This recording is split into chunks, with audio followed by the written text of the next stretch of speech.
the idea that we will have more robotics in our life is, for me, a relatively certain one. But it's probably not the robotics that we all think about. I hope we're going to see a lot of innovation over the next few years, because otherwise, as I said, the massive value creation that we were all promised can't come true. Welcome back to F&C Live. My name is Matthew Gay, also known as the Quid Squid, and today I'm joined by Futurist Sophie Hackford. Hi, Sophie. How's it going? Hello. Very well, thank you. Thanks for inviting me. Yeah, it's all right. I think the main question I have, which probably a lot of people viewing this video right now will have, is what is a futurist? Well, it's an excellent question. It's a very fake-sounding job title, but I promise you that's my job. I am a technologist, I guess, at heart, and I'm very interested in trying to figure out sort of what's around the corner. If we were to let all these robots and AI and supercomputers and quantum computers and all sorts of other technologies into our lives, what might that look and feel like? And largely, people want to know the answer to that question. And so my job is to help tell that story and help people prepare for what's coming. So your job is very much looking into the future. And I think one thing that's probably worth asking you is what are you seeing in the next sort of 10, 20 years? And what is something that maybe people misunderstand a little bit about what's going to happen? Well, I suppose the answer to your first part of that question is a lot is coming, and it seems to be coming all at once. It's certainly what it feels like to me. Obviously, AI is the topic of the day, and we will see that impact pretty much every single part of our lives, whether that's medical diagnostics, whether that's hopefully making a dent in climate change, whether it's bringing robotics into our homes. There is sort of no limit almost to the imagination when it comes to thinking about AI and its role in our lives, and that is why we've seen so much in the media and whatever else about it.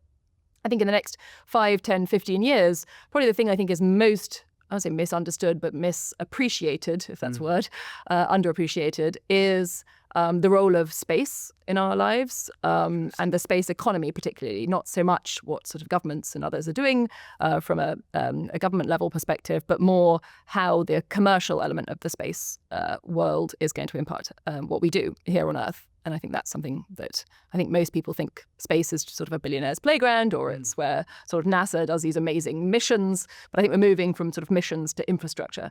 And that is, I think, a shift that most people aren't perhaps aware of. Yeah, absolutely. And especially as the space industry itself, with the technological developments they are doing, it actually has a lot of knock-on effect onto everyday people's lives. Absolutely. And I think that these kind of big subjects, especially around tech, can be quite scary for the general public.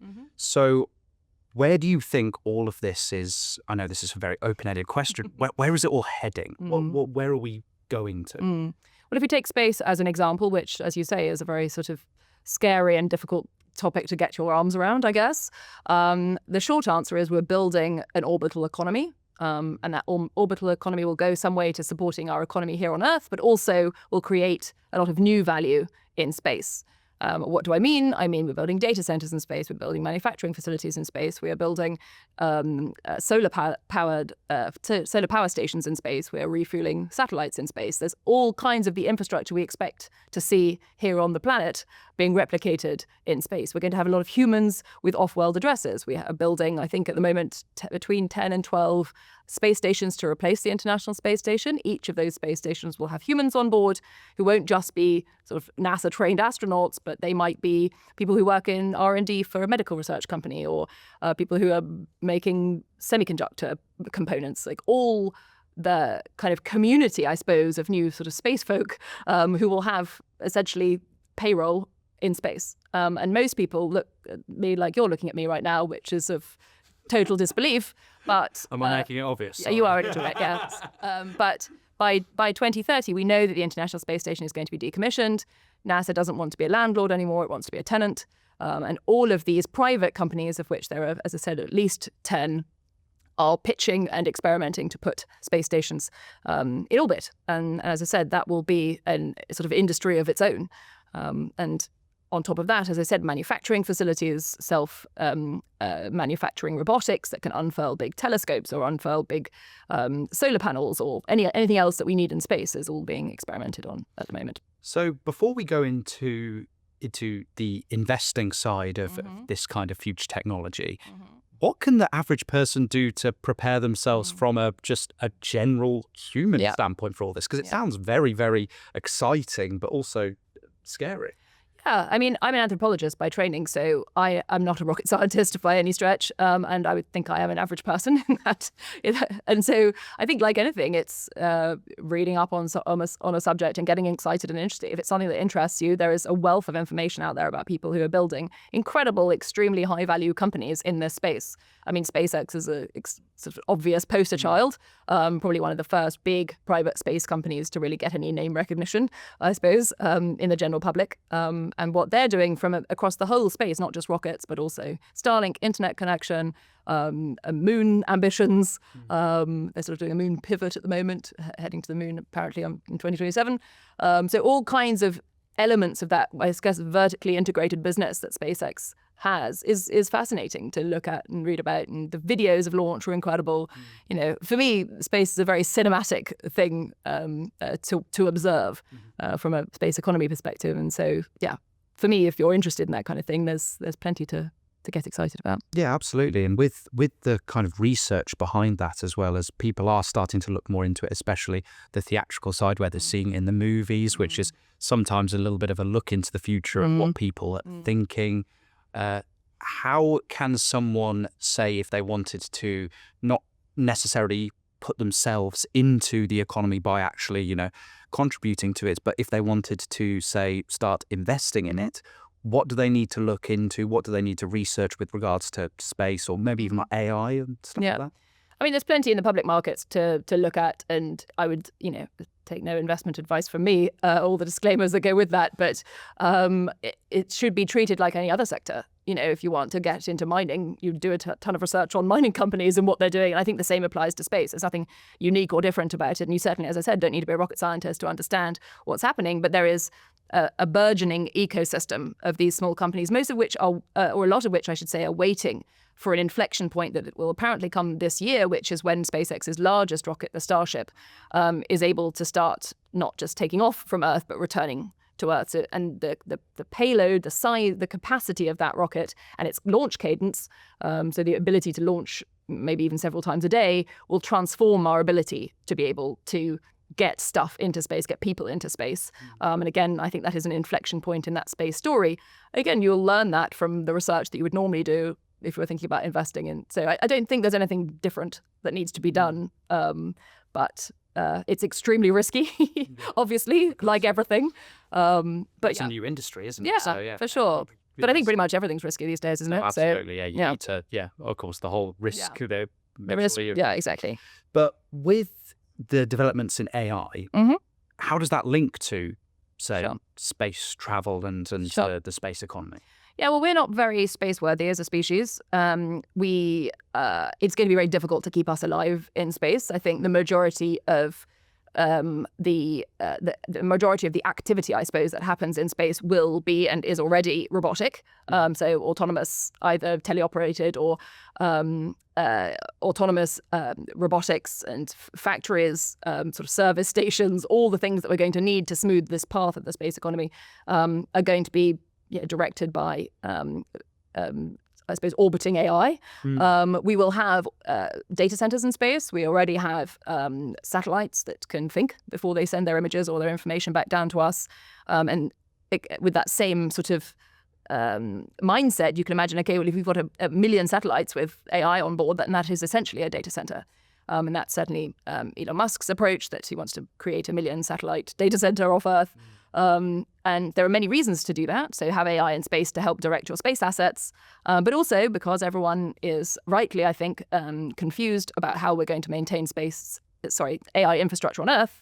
So these restraints of energy and of water use and of just large construction of big data centers. Some argue that actually we're better off doing a lot of that thinking in space, sort of take off that the pressure, I guess, from Earth.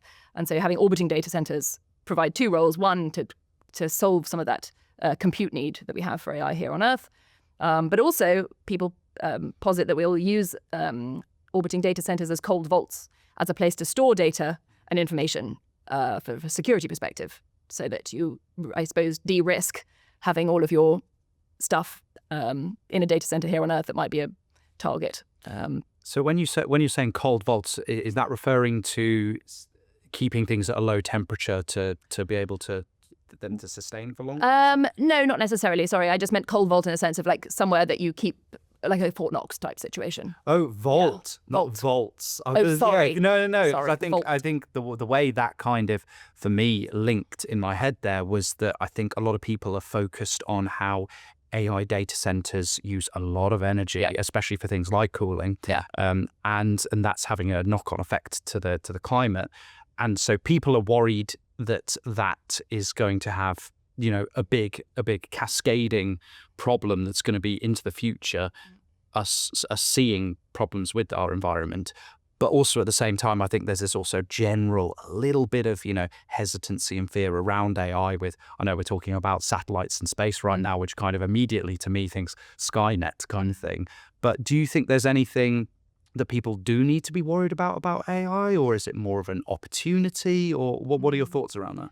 I mean, I think yes to everything that you've just said, and probably more. I think it is obviously a tremendous opportunity, and we will solve, we have proved ourselves singularly useless at solving all the big challenges that face us today. I mean, I don't think that's a controversial thing to say. So yes, I would like some silicon thought partners to help me solve climate change and, other systemic risks that we face. But at the same time, of course, like as in with any technology, and this is not a flippant comment, but with any technology, there come risks. And you have to build in that resilience. You have to be deliberate about making sure there are circuit breakers in the system. You can't just assume that they will come or you could fix them afterwards. There's a very Silicon Valley view of the world, which is you should build first and then, worry later, build the plane in the sky sort of thesis. And I think that's a very worrisome approach because I think we do need to build in those safeguards early and be much more deliberate about it. And that isn't always the case, I think, with some of these AI breakthroughs. Yeah, absolutely. And there are a lot of markets out there which, say, have slightly less regulation around AI. I know that there's a lot of stuff going on abroad, which means that companies are getting a bit more free rein to do what they want. But then also there are other countries which are sort of, keeping the reins a little bit to making sure that these things aren't getting too out of control. But with regards to the sort of climate side of it and how this actually affects, the planet, how do you see AI actually, obviously making an impact on the negative side of it's a very hungry technology, but then also coming back around and saying, hey, AI can now actually help us improve. Yeah.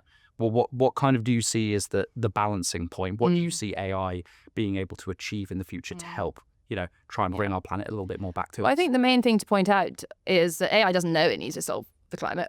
We have to tell it to do that. So like all these questions, and as I said, as an anthropologist by training, it's kind of up to us. And it's very easy to think, well, this technology is inevitable. Like, it's a gift from the gods. Like, we just have to have AI because, like, it's here and it must be an inevitability of some sort. Of course it's not. We're making it. We're building it.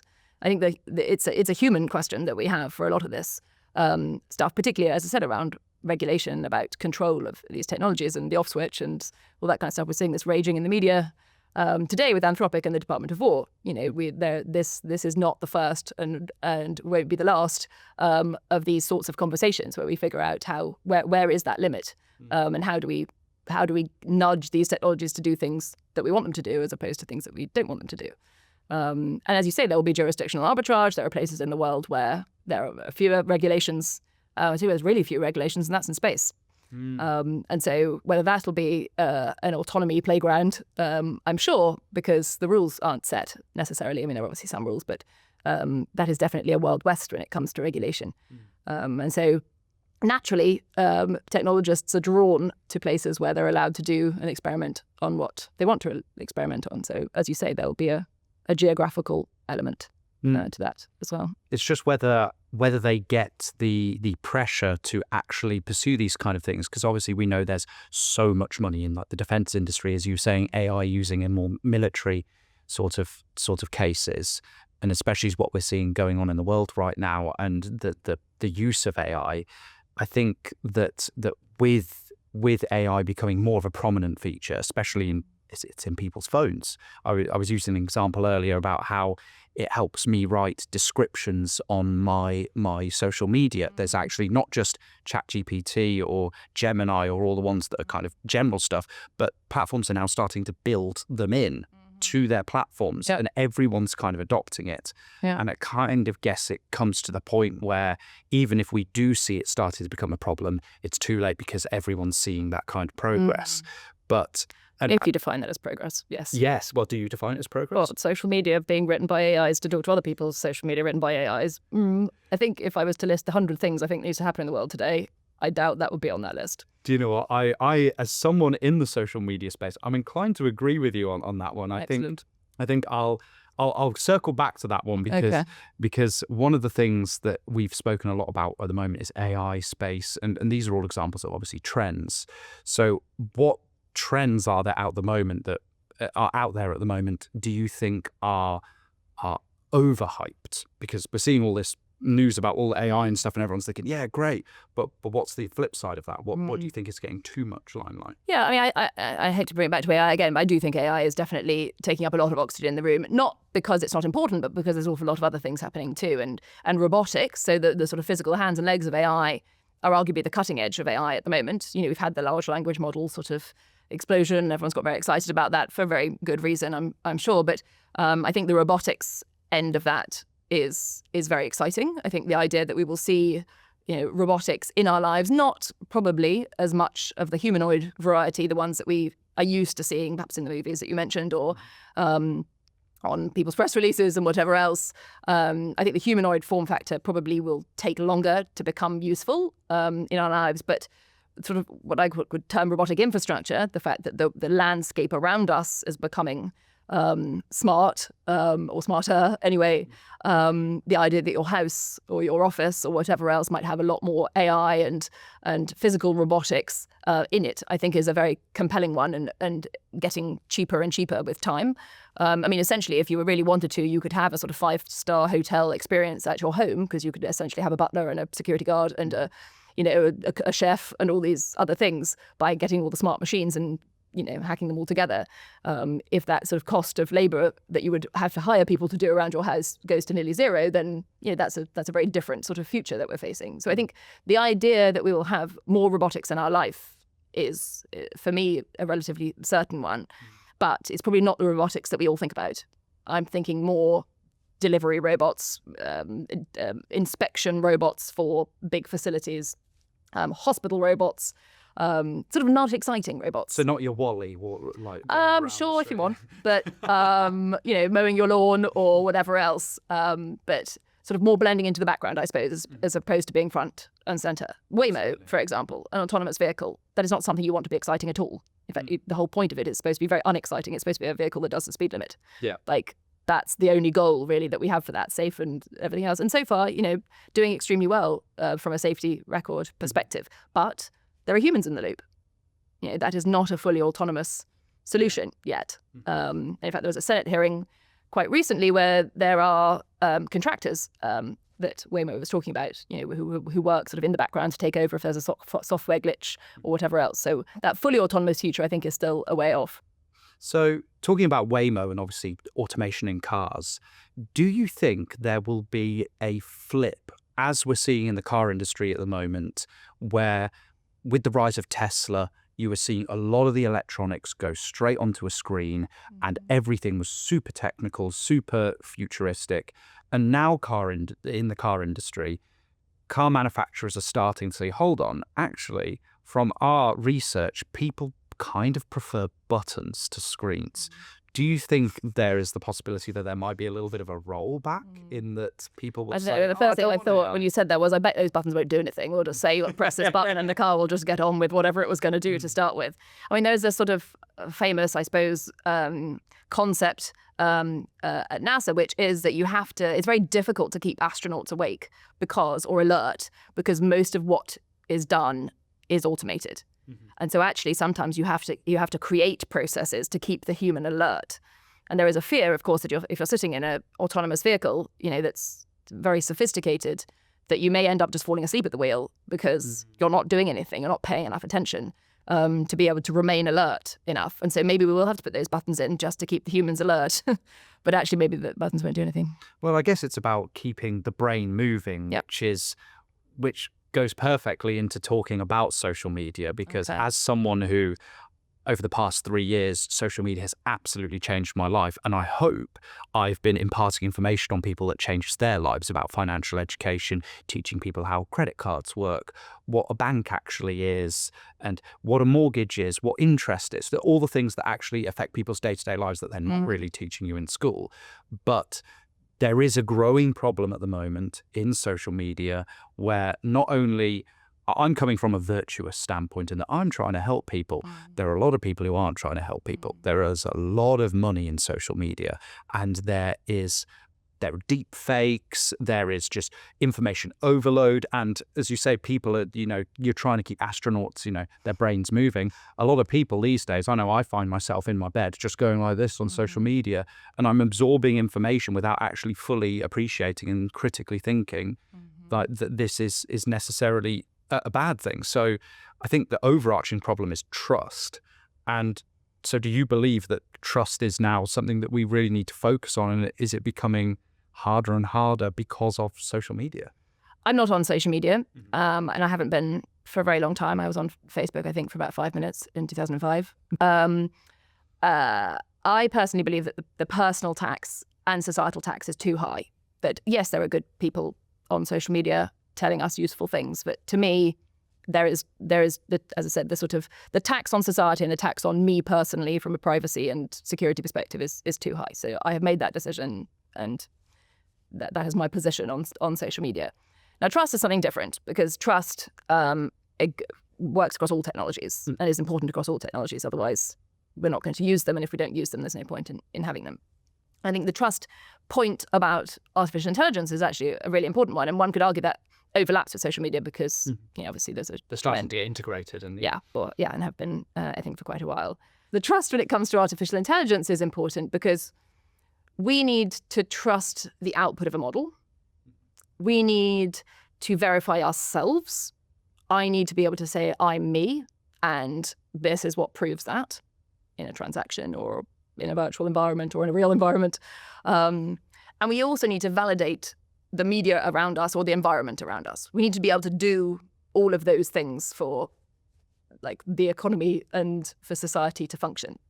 And one could argue with AI at the moment that you can't do those things because we haven't made a sort of technical or societal protocol to help us check that deepfake that you're talking about on social media or wherever else. And so I think we'll see both of those things develop. Well, we kind of have to. And that is the technical layers of trust that will help us trust digital assets or physical robots or whatever. And then there's the human side, the storytelling that needs to go with that from the people trying to sell us this technology, that we can trust it for these fixed reasons. And I think there are two reasons why that's important. One is because otherwise it's extremely risky, Wild West place to be. And that comes with a lot of risk. And so we need to offset that risk. But on the other side, I don't think we can create the value that we believe is going to come from AI unless we can trust the output of it. If you and I wanted to do something together, I don't know, buy a business or do something, we have a contract. Because I don't trust you and you don't trust me, but it's okay. Because there's infrastructure in place to allow us to have a sort of economic relationship. Those contracts don't yet exist in this so-called agentic economy, this economy of agents transacting, your agent transacting with my agent, or your other agents transacting with millions of other agents on the internet, doesn't exist. And until that sort of transactional environment, that trusted environment starts to flourish, your agent can't buy you Amazon, I don't know, Prime videos on your behalf because we don't have that contract yet. And I think that is what we're going to see a lot of. I hope we're going to see a lot of innovation over the next few years, because otherwise, as I said, the massive value creation that we were all promised in every annual report can't come true. With AI developing at such a fast rate, and talking a little bit about how we did earlier with the regulation behind it, how can the governments start implementing things that you think would help not only the industry grow, but also help people not get potentially hurt by it? Yeah. I think it's a really important question, and it's one that I am sure that every government in the world is trying to answer some element of that question in their own unique way.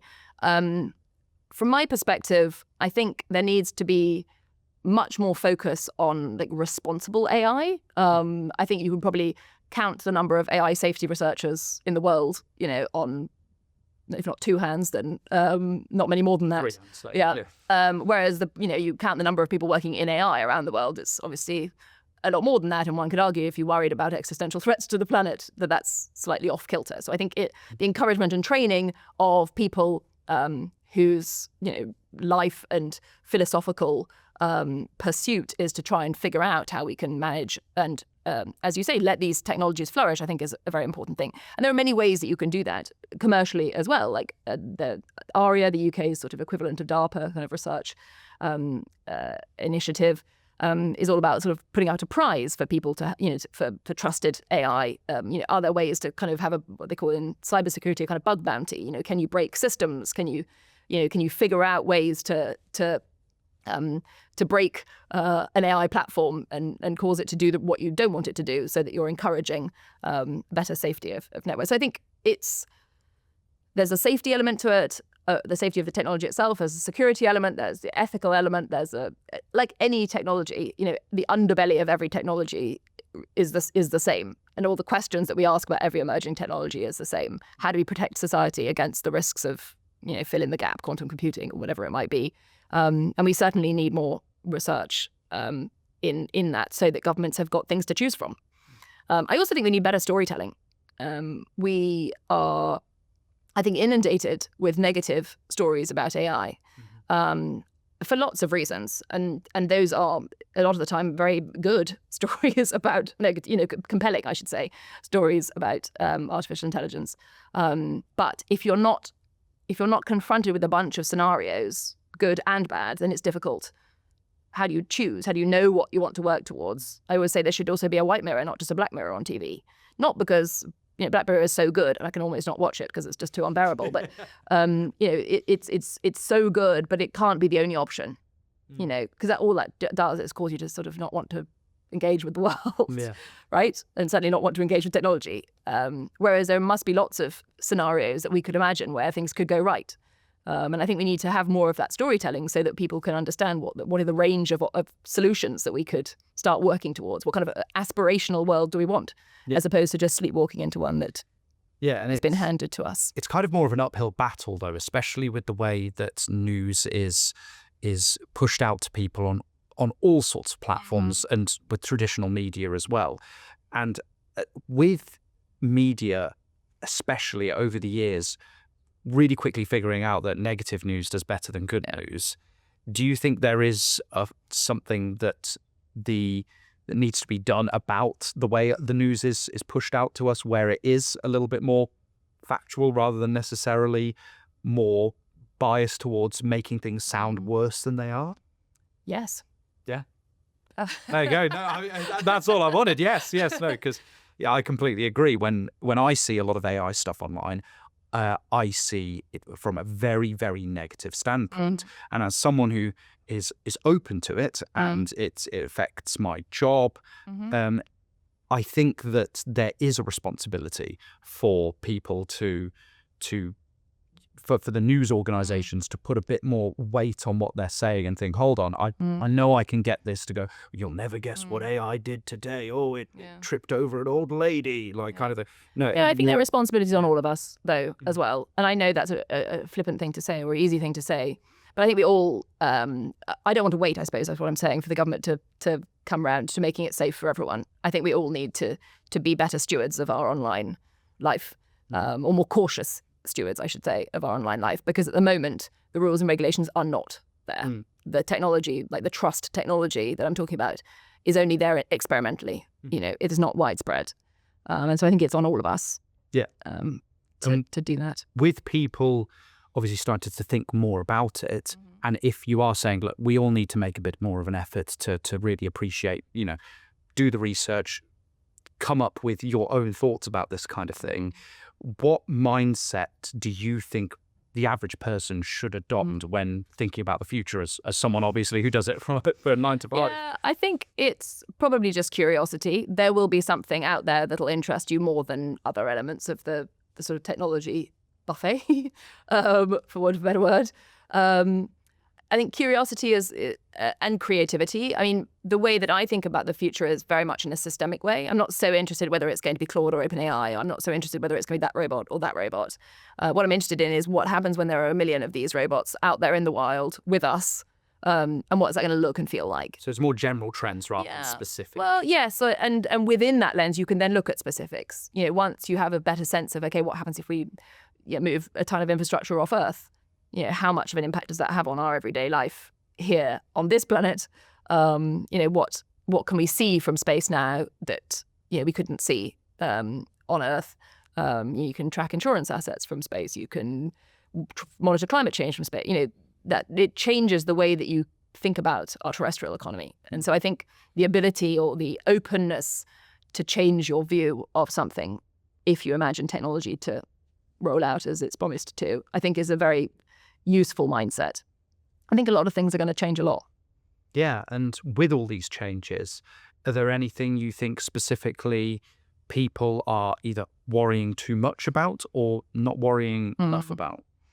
Yeah, I mean, a friend of mine says AI is going to get more powerful, computers are going to get cheaper, and everyone's going to be surprised. And I think it's probably worth saying that every day.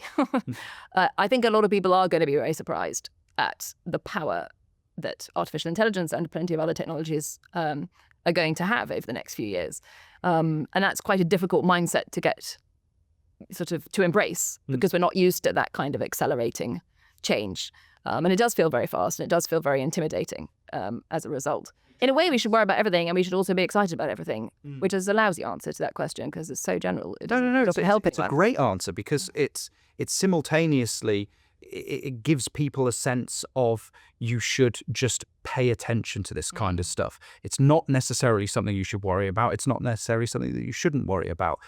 That's kind of more of a life lesson in that you shouldn't worry about something that hasn't happened yet, and you also should, but also keep a mind on it. So I think that especially with all the stuff you've been talking about space and in sort of, cinema and things like that, we've seen a lot of stuff about space and I know I've seen a lot of like space horror recently. Oh, really? Like that. Yeah, I don't like it. My wife likes it, okay. But I think space horror, goodness. Yeah, I can't even imagine. Yes, I wouldn't if No, I won't. Yeah, definitely not. But with looking into the future, do you see anything? What do you see past space and AI? What are you looking that far? Yeah, for sure, of course. Not least because it would probably be sooner than we think anyway. I'm very interested in the frontiers of biology at the moment. And again, that's partnership. That is an AI driven, I suppose, set of breakthroughs that we're seeing. The ability to be able to look at the medical world with a totally different set of glasses now that we have this sort of synthetic intelligence on our team. I suppose our ability to understand a lot about the human body, I think, will be really exciting and interesting. New sensors, new diagnostic tools. Like there is so many things on the frontiers of biology. I think we're going to understand that we didn't, and chemistry. There is a lot of science out there that I think, in partnership with humans, is going to be a tremendous set of opportunities and exciting frontiers. I think it's a great time for young people to be getting into science. And one could argue that the opposite as well. It's a terrible time to be getting into science because of AI, but I actually think both things are true. And like everything, as long as you practice and play a little bit with some of these technologies, then actually, they can be an amazing co-pilot with a small c. And the ability to use those technologies is obviously going to be critical, but doesn't necessarily mean that you'll be sitting around just waiting for it to do your job for you, but actually, having a teammate to help push that envelope. I mean, now I think DeepMind created AlphaFold, so they were able to figure out all these proteins, which used to take a whole PhD to understand how one protein sort of did its thing. And now everyone who's doing biology will start their PhD with an understanding of all proteins. Like the sort of fast track that one technological unlock has given us is amazing. and hopefully lots of breakthroughs and vaccines and cures and all kinds of things will come from that. And so I think, it's a very exciting time to be alive on many counts. But as I said, the risks are threaded through that, and we have to be very, very aware of that and very deliberate about the resilience, the societal resilience. And one of the things that you mentioned earlier, which I wanted to ask you about, but we moved on and now I've just remembered, is quantum computers. Oh yeah. What are your views on quantum computers? Because obviously it's quite it's something people have been talking about for years, and now all of a sudden we're starting to see movement, traction. Yeah, like everything, it's always 10 years away until it's here. It's not like quantum computers have been like 9 years and then 8 years and then 7 years. There's no sort of countdown clock that everyone's watching. It's sort of a faraway technology until it isn't. And I think we're going to have an interesting few years to see when these sorts of machines can get traction and help us with problems we haven't been able to solve. And a lot of problems actually can be solved using classical computing. Now that we have AI, we can actually solve a whole bunch of things that we thought we had to wait for quantum computers to solve. So it actually turns out that there's a lot more road left on the classical computing front before we even get to quantum. And the point of quantum machines is that they can mimic quantum processes like photosynthesis, for example, or other biological or sort of chemical processes that it's very difficult to get a classical sort of compute architecture to do. And so that's where the promise lies, not in being faster or bigger than classical compute, but being able to answer different questions. And that is the promise that we're being sold by the quantum computing community. And as I said, it's not like a ticking clock where we know that 10 years from now technology is here. Sort of incrementally, it'll be here before we know it. And then, and the advice I would get from sort of quantum computing friends would be, you should be playing with a sort of toy version of it now, because when it's here, it'll scale very quickly. And so becoming sort of quantum ready, particularly in the medical sphere, fertilizer development, like there's lots of processes that will become quite interesting if we can throw quantum compute at them. So it's really interesting to hear your whole outlook on this, and it's quite positive. Like, I genuinely, after speaking to you for this length of time, it's genuinely given me a little bit of like, this stuff is really cool. So, you're welcome. So no, I really appreciate your time. And is there any other final thoughts you want to give to us? I suppose on that optimism point, I am an optimist, but I'm also a realist. Like there are plenty of challenges with the technologies and the companies that are building these technologies that we need to be eyes wide open about. And that is why I do what I do. I'm not a futurist because I think it's interesting. I do happen to think it's interesting, but I also want people who run big companies and make big decisions to know and see the things that I see, to know where the frontiers are, to know where those breakthroughs are, to understand what the tipping points are, to understand this year's an inflection year when it comes to space because of the Starship rocket, for example. Like, for me, my optimism comes from meeting the people who really believe they can solve these challenges that we face, cancer or, climate change or cyber threats or whatever it might be. And that is a very optimistic place to find yourself with a bunch of people who really feel like they're building the tools that can positively impact the world. But at the same time, there is an underbelly, like, as I said, with every technology that we have to be very aware of. And that is, again, why I do what I do, is I want people to appreciate where the risks are. Because I think the risks today are probably quite different from the risks on your risk register. So appreciate the risks, but... And mitigate. Yeah. But an optimistic future. Yes. We can't leave it on that. Yes. I'm not like a person who's drunk loads of Kool-Aid and feels really excited about technology. Like, definitely something worth watching, the future, and looking into it. Yeah. I can't say no to it. No, don't worry about it. Thank you, Sophie. It's been a pleasure talking to you. And I'm talking to more fascinating experts here at F&C Live. So make sure you stay listening and watching. And it's bye from me and bye from F&C.